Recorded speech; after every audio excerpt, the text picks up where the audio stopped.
皆様、いかがお過ごしでしょうか？うしゃスライムでございます。というわけで、今回は、今欲しいもの11、12月編。というわけで、僕が今欲しいものについて、ダラダラとお話ししていきたいと思います。それでは、お付き合いよろしくお願いいたします。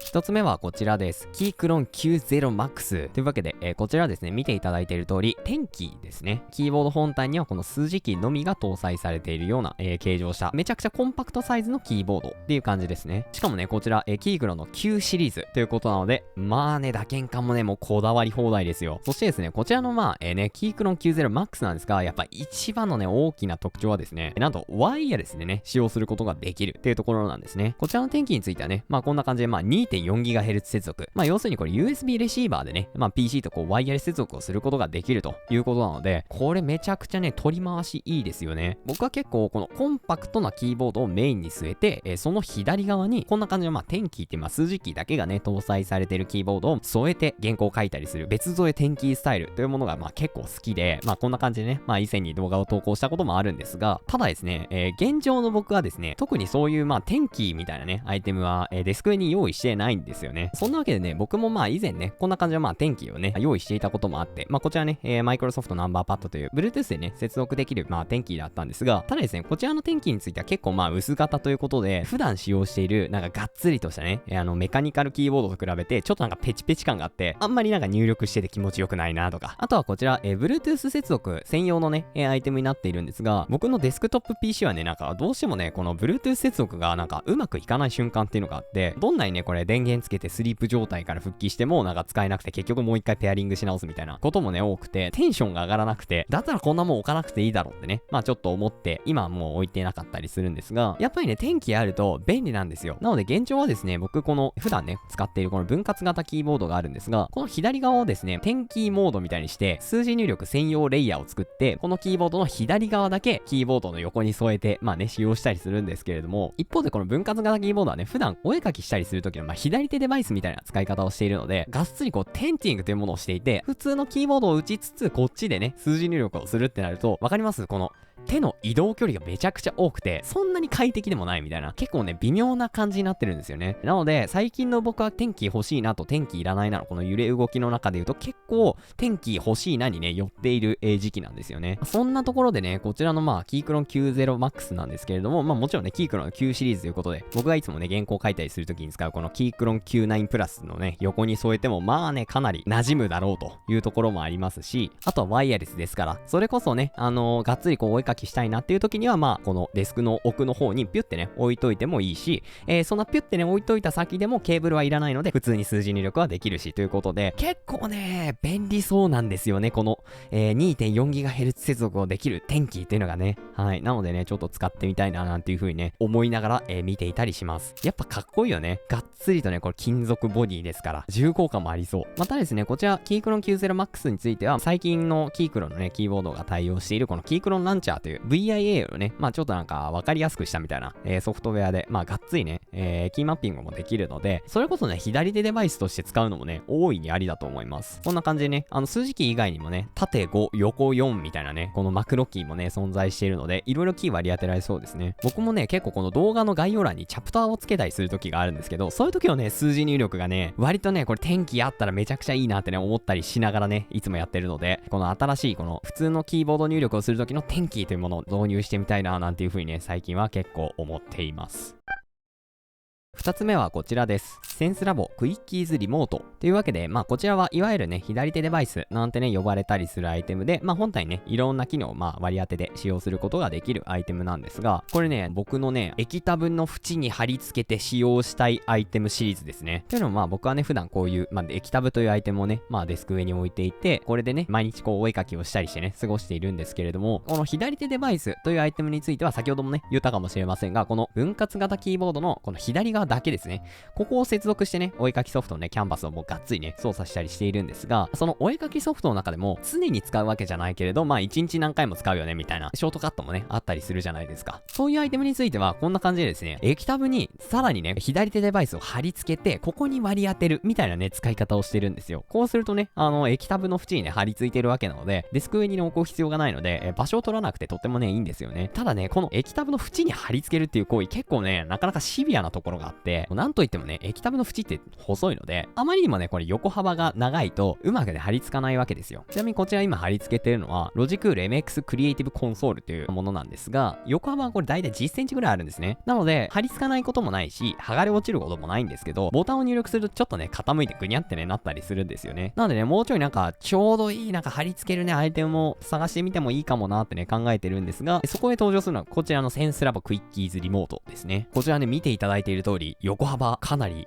細くないですか？こちら、横幅がだいたいこれ6センチぐらいで、結構ね、細めなので、こういうね、細いね、液タブの縁であっても、がっちりね、くっついてくれるんじゃないかなという、予想があるわけですね。さらにはこのクイッキーズリモート、こんな感じでですね、中央にこの有機 L ディスプレイというものがついていて、こんな風にテキストでどこに何の機能を割り当てているかっていうのを表示させておくことができるということなんですね。これがやっぱね、嬉しいですよね。なんだってね、ここに割り当てようとしてるのって、常に使うわけじゃないけど、1日何回かは使うよねっていう機能なので、なかなかね、覚えられないわけですよ。するとね、やっぱこういう機能ありがたいですよね。しかもここにですね、なんか、モード切り替えボタンっていうのがついていて、ここを押すことで機能をね、割り当てているレイヤーっていうのを切り替えることができるんですが、全部で5つですね、機能を割り当てたレイヤーっていうものを登録することができるので、より一層このね、ディスプレイに、ここには何の機能が割り当ててあるんだよっていうのをね、表示させておくメリットはこう出てくるわけですね。これならね、本当にたまにしか使わない、なんか1週間に1回ぐらいしか使わないだろみたいなね、機能を割り当てておくのもね、なかなか一興ですよね。ちなみにこちらのクイッキーズリモートに関してはね、こんな感じで、ホイールですね。回す動作を行える、部分もね、存在しているので、活躍する場面もね、いっぱいあるんじゃないかなっていう気がしますね。もちろんリモートっていう名前がついているので、ワイヤレスで使えるっていう話なんですね。ちなみに気になるお値段、12,733 円ということで、って感じですかね。ボタン系のね、アイテムにしてはそこまで安いわけでもないけれど、左手デバイス全体として考えるなら、比較的お安めかなみたいな、そんな位置にあるアイテムだと思います。ちょっと前にもね、こんな感じで僕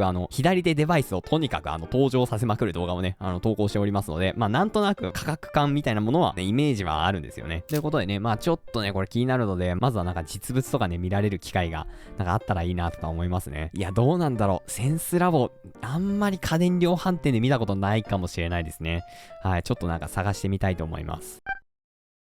3つ目はこちらです。ニトリ本棚カット1 90ホワイトウォッシュ。ということでね、僕はこのでっかい本棚が欲しいぞという、そんなお話でございます。というのをね、僕のお部屋にはね、こんな感じでデスクがあるわけなんですが、逆サイドですね、こっち側、多分ね、動画では一度たりと見せたことはないスペースなんですけど、こっち側のスペースにね、一応本棚というものも存在しているんですよ。なんてことない、本当にその辺に売ってる白いカラーボックスをこう2つね、バンバンってね、並べてるだけの空間なんですが、2つ並べてるわけなので、結構ね、バラバラなんですよ。別に買ったところもね、違うし、ということで、皆さんには見えていないこの本棚のスペースをね、ちょっと1個の割かしちゃんとした本棚というものになんか統一したいなっていう風にね、ちょっと思うんですよね。正直その統一したいっていうだけだったら別にまたね、デカめのこのカラーボックスとかね、買えばそれで解決だと思うんですけれども、特にこのガラス戸っていうんですか、透明なガラス戸がついてるタイプの棚っていうのをね、ちょっと使ってみたいなという風にね、最近思っているわけですよ。こんな感じで画像を見ていただくとわかるんですが、ガラス戸がついてるとですね、もちろんね、本を収納しておくスペースとしても使えるし、さらにはこれ、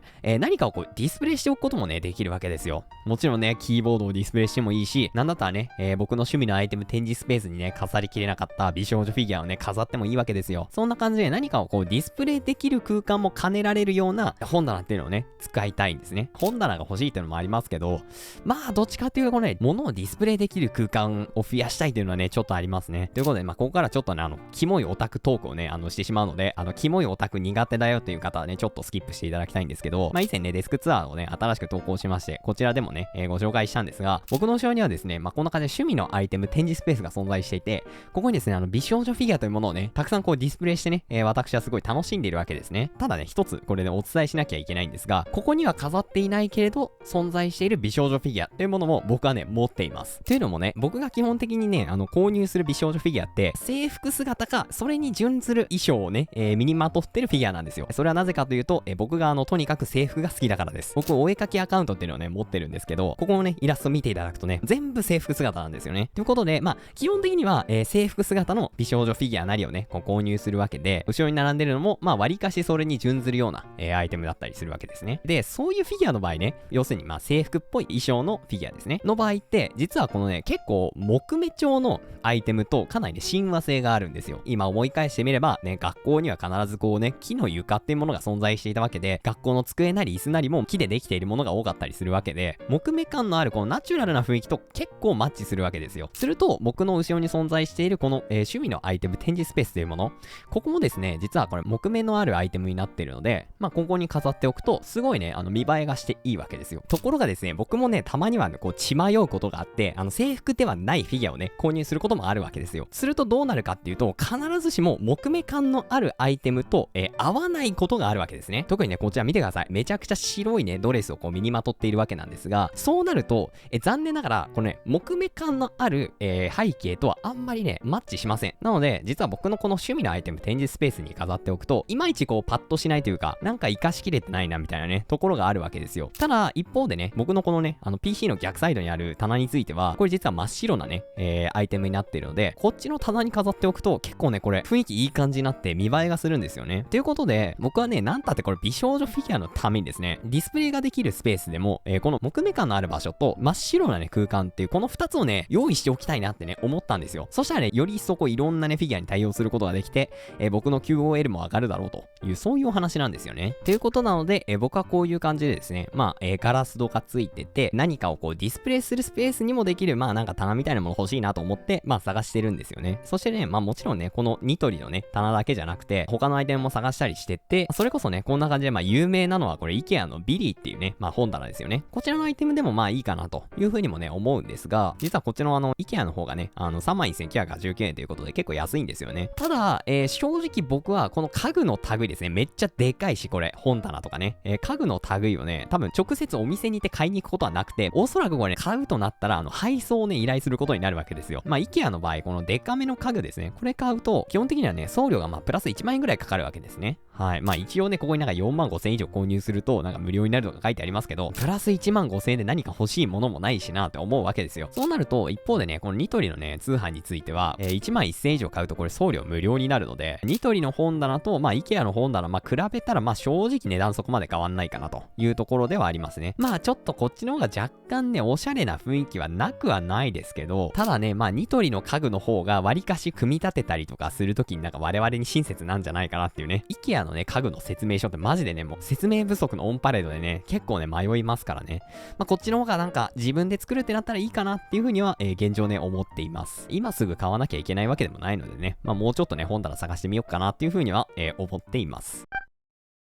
4つ目はこちらです。キュエルパウダー。ということで、こちらですね、まあ、いわゆる完全栄養食なんてね、呼ばれたりするアイテムで、食事をまあ、1食とか2食とかね、これに置き換えてあげると、お手軽に栄養が取れていいよね、というようなね、類のアイテムになっています。こちらのアイテムについてはですね、もしもね、これ、キュエルというね、この完全栄養食をね、普段使用されている、あるいはね、食べたことがあるという方に、感想を聞きたいというのが、今回のね、この動画の率直なね、僕の思いです。なので、使ったことある方はね、ちょっとコメントで味美味しいとか、味美味しくないとか、いい感じとか、もう使ってないとか、そんなことをね、教えていただけると嬉しいなと、思っております。ということでですね、こちらまあ完全栄養食ということで、まあ要するにご飯なんですけど、僕は最近これからのお昼ご飯をね、どうしようかっていうのを結構ね、考えてて、っていうのもね、ちょくちょくね、こうね、匂わせたりしてるんですけど、僕は2025年度からですね、新卒社会人としてね、普通に会社に行ってね、普通にこう働く予定なんですけれども、その時にご飯どうしよっかなっていう悩みがですね、もう頭をこう離れないわけですよ。人によってはね、お弁当を作っていきますとか、おにぎりを家で作って持っていきますとか、あるいはなんかコンビニで買いますとかね、いろんな方いるじゃないですか。そんな中で僕はじゃあどうしようかっていうものを今から考えてるわけですよ。だってお昼に何食べるかってめちゃめちゃ大事じゃない？だってそのお昼に食べるものでかかる費用も違うし、自分のこうね、なんか体のコンディションとかもね、変わってくるわけじゃないですか。そんなところで、まあ結構ね、最近こう、チラチラね、僕がこう調べたりしてるのが、完全栄養食というやつですね。要するに、これお昼ご飯をね、お弁当とかおにぎりを家で作っていくのもなんかちょっとめんどくさいんだけど、かといってコンビニで毎日お昼買うのもなーって思っているので、これをちょっと気になっているわけです。こちらですね、こんな感じでまあ、本当になんかこのプロテインの粉みたいなものがこう届いて、まあこれをまあ水なりなんなりでこう溶かしていくという感じになっていますね。しかもこのフィエル、まあシェーカーみたいなものもあって、なんかね、こんな感じでまあ、ガッツリね、キャップがついてるんですよね。なんかどうやらこのフィエルというもの、粉をね、溶かして飲むものではあるんですが、この粉をまあ溶かして、まあ混ぜて持っていくっていうパターンでも何時間かね、これ持つっていうね、話を聞くので、もしもね、ここれでお昼ご飯済むんだったらめちゃくちゃ楽でいいななんていう風にね、まあちょっと思ったりね、しています。ちなみに僕はですね、もうすでに朝ごはんはね、プロテインだけみたいな、タイプの人間なので、お昼ご飯もね、なんかこのパウダーみたいなもので全然ね、大丈夫なタイプの、人間です。別にね、僕食事が嫌いというわけでもないし、なんかね、食事は栄養補給であって別にそんな感情もないとか、そういうわけでもないんですけど、自分のその手間と食べられるものを比較した時に結構粉でもね、全然いいかなって思えるタイプの人間です。なのでね、ぜひとも僕はこの、フュエルの感想を聞きたいんですよ。フュエルの情報をね、仕入れているので、使用したことがある、現在使っているという方はね、何かね、していることをね、コメントしていただければと思います。僕ね、ちなみにこれ、お腹ね、結構弱めなタイプで、がっつりね、なんかいろんなもの食べると、次の日ね、しんどくなるみたいなね、人間なので、結構ね、こういうなんか粉だけ、なんか液体だけでいけるっていうのは、一応ね、なんか休めることができるっていう意味でも、まあ、個人的にはね、結構嬉しいなっていう風にはね、思いますね。どうなるんでしょうね、僕の来年の生活。果たして動画投稿はね、続いてるんでしょうか。それが一番気になるところかもしれませんね。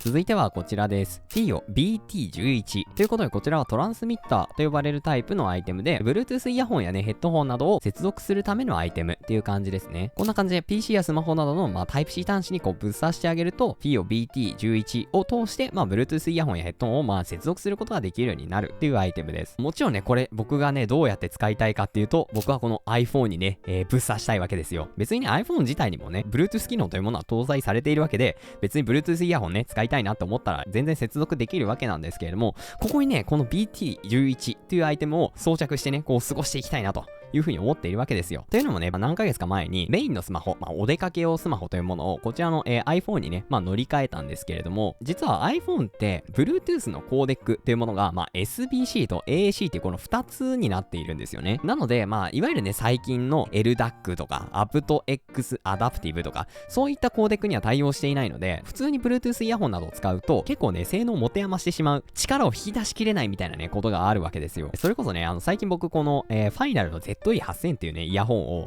購入しまして、この Bluetooth イヤホンに関しては、aptX Adaptive というものに対応しているんですが、残念ながらね、普段使っているこの iPhone には、aptX Adaptive というコーデックは備わっていないので、この2つを接続すると、どうしてもこの iPhone に搭載されている AAC という、そんなに良くはないみたいな、割りかしなんか普通の Bluetooth 接続みたいな感じになっちゃうので、こっちのね、イヤホン側の力が、ある意味で引き出しきれないみたいなね、ところがあるわけですよ。ところがこちらの BT11 のコーデック見てあげると、こんな感じで aptX Adaptive というものがね、こう備わっているので、今までだったら持て余していた Bluetooth イヤホンの性能っていうのをもうこれ最大までね、こう引き出すことができるわけです。これは嬉しいじゃないですか。個人的な話をすると、実は僕、Android から iPhone にね、乗り換えたわけなんですが、Android から iPhone に乗り換えると、どうしてもこの Bluetooth のね、コーデックっていうところで、AAC しか使えなくなるっていうところで、若干ね、不満がね、あったりするんですよ。ただそんな不満を、この BT11 っていうものをね、ぶっ刺すだけで、解決できるようになるわけですから、結構ね、魅力的だなっていう風にね、ちょっと思っています。しかもこんな感じで、本体自体も結構コンパクトなので、ここにね、なんかちょこんとね、刺しておくだけだったら、そんなに気にならないし、なんだったらね、別にずっと刺しっぱなしでもいいかなっていう風にね、思うサイズ感なので、結構使いやすくもありそうで、めちゃめちゃ気になっています。ちなみにこちら、Bluetooth のコーデックとして、aptX LL というね、超低遅延接続にも対応しています。本当にね、このコーデックまだ生きてたんだっていうね、これ見たとき結構感動しましたね。というわけで最後ですね、6つ目はこちら、ファイナル UX3000 ということで、こちらですね、ファイナルというイヤホンやヘッドホンのね、メーカーから登場している、ワイヤレスヘッドホンという感じですね。それこそね、さっきお見せしたこのファイナル ZE8000 っていうアイテムもそうだし、僕がね、いつもね、本として使っているこの AG 小粒 4ASMR3D とか、こんなアイテムもですね、実はこのファイナルというね、メーカーのアイテムだったりするので、僕はね、結構このファイナル、いつもお世話になっています。そんなメーカーからですね、なんとワイヤレスヘッドホンが出ているということで、僕はね、これ全然ね、知らなかったんですよね。こちらのアイテム発売されてからちょうど1年くらい経つらしいんですが、全然知らなかったです。ファイナルのヘッドホンってなんかめちゃくちゃたっけえなんかゴツゴツのやつしか知らなかったので、結構ねびっくりしましたねこれ。ということでね、もちろんね僕が普段ね、使用しているイヤホンね、このファイナルというメーカーから出ているヘッドホンなので、もちろんね音も気になりますよね。やっぱファイナルの音ってね結構ねなんかナチュラルというか全体的にね優しい感じがしてね、僕はね結構好きだったりするんですが、どんな音になってるんだろうというところですよね。そんなこともね思ったんですが、一一番ね、僕がこれ感動したというか、衝撃を受けたのが、ここです。途切れにくく高音質な aptX LL 対応。嘘だろ。いや、これね、本当に、泣きました。マジでこれは泣きました。そもそもね、皆さんこれ aptX LL というものね、ご存知でしょうか？さっきもね、ちょっと言ったんですが、aptX LL っていうのは、Bluetooth のね、接続方式の一つみたいなもので、この aptX LL っていうものに対応していると、まるでね、有線で接続しているかのような、もう全く遅延のないね、接続を行うことができるっていうね、なかなかね、これすごい機能だったりするんですよ。で、そんなね、aptX LL、僕はね、もう大好きで、まさにね、今こうやって、使用している、自分の声をね、モニターしているこのイヤホンも、aptX LL というコーデックに対応している、アイテムだったりするんですが、この aptX LL なんですが、現状ね、もうほとんど新しいアイテムって出てないんですよ。マジで過去のものになっているわけですね。それこそね、今使っているこのゼンハイザー IE80SBT なんていうイヤホンはもうすでにね、これ生産終了しているわけですし、サブのね、イヤホンとして控えているこのゼンハイザー IE100 Pro Wireless っていうアイテムも、これも発売されたのが、2021年なので、結構ね、時が進んでいて、いつ終了してもおかしくないみたいな恐怖もありますし、ヘッドホンに関して言うならば、こちらのね、ゼンハイザーモメンタム3 Wireless なんていうね、アイテムがね、aptX LL に対応していたりするんですが、こちらの後継機、モメンタム4 Wireless には aptX LL というものを搭載されていないので、このモメンタム3 Wireless を中古で手に入れるしか、今のところね、僕に残された aptX LL 対応アイテムを使うね、方法は残されていなかったわけですよ。ただね、僕はもう本当に普段の動画編集とかゲームとか、もうこの PC 環境そのものが aptX LL というコーデックを軸として構成されてしまっているので、これがなくなるともうね、めちゃくちゃ困るわけですよ。これからワイヤレスの環境どうしようかな、もう有線にするしかないかなとかね、思っちゃうわけですよ。そんなところで、なんとまだ2023年にファイナルから aptX LL に対応しているこのヘッドホン UX3000 というものが出ていた。いや、これだけでもう感動ですよ。嬉しすぎる。だから仮にね、僕が今ね、唯一ね、aptX LL に対応しているヘッドホンとして持っているこのモメンタム3ワイヤレス、これが壊れてしまって、もう中古市場でももう出回ってないよってなった時でも、まだこの UX3000 があるから、aptX LL でヘッドホンを使うことはまだ可能であると。まだゴリゴリにね、生産されているアイテムですから、これならね、まだ僕のこの aptX LL 環境はね、捨てたもんじゃないな、そういうね、風にね、教えてくれたわけですね。ということなので、僕はもう本当にね、もう嬉しすぎるので、ぜひともね、この UX3000 というものを早いうちに確保しておきたいっていう気持ちがあります。なんたってね、aptX LL はもう本当にね、終わったコーデックですから、どこのメーカーもね、全然ね、取り入れてくれない。僕はこんなに愛しているのに、誰も取り入れてくれないね、本当に悲しい存在なので、またね、いつこの UX3000 がね、販売終了して、aptX LL のね、灯火が消えてしまうかわからないですから、もうね、なるべく早いうちにこれね、確保してね、家にね、置いておきたいなというふうに、思っております。家電量販店とかにもありますかね？これね、ちょっと探してみようかなって思います。というわけで今回は僕が今欲しいものについてダラダラとお話ししてまいりました。また、僕のね、気になるアイテムというものがね、たくさん溜まってきた暁にはね、こんな感じで僕の物欲をね、皆さんにぶつけるような動画をね、投稿したいと思いますので、お楽しみに。あとは動画の高評価とかコメントとか、旧Twitter X のフォローなどなど、いろいろよろしくお願いいたします。それから、まだチャンネル登録はしていない。でもいつも僕の動画見てくださっているというそこのあなた、ぜひチャンネル登録していただけると嬉しいです。それではまた次の動画でお会いしましょう。さようなら。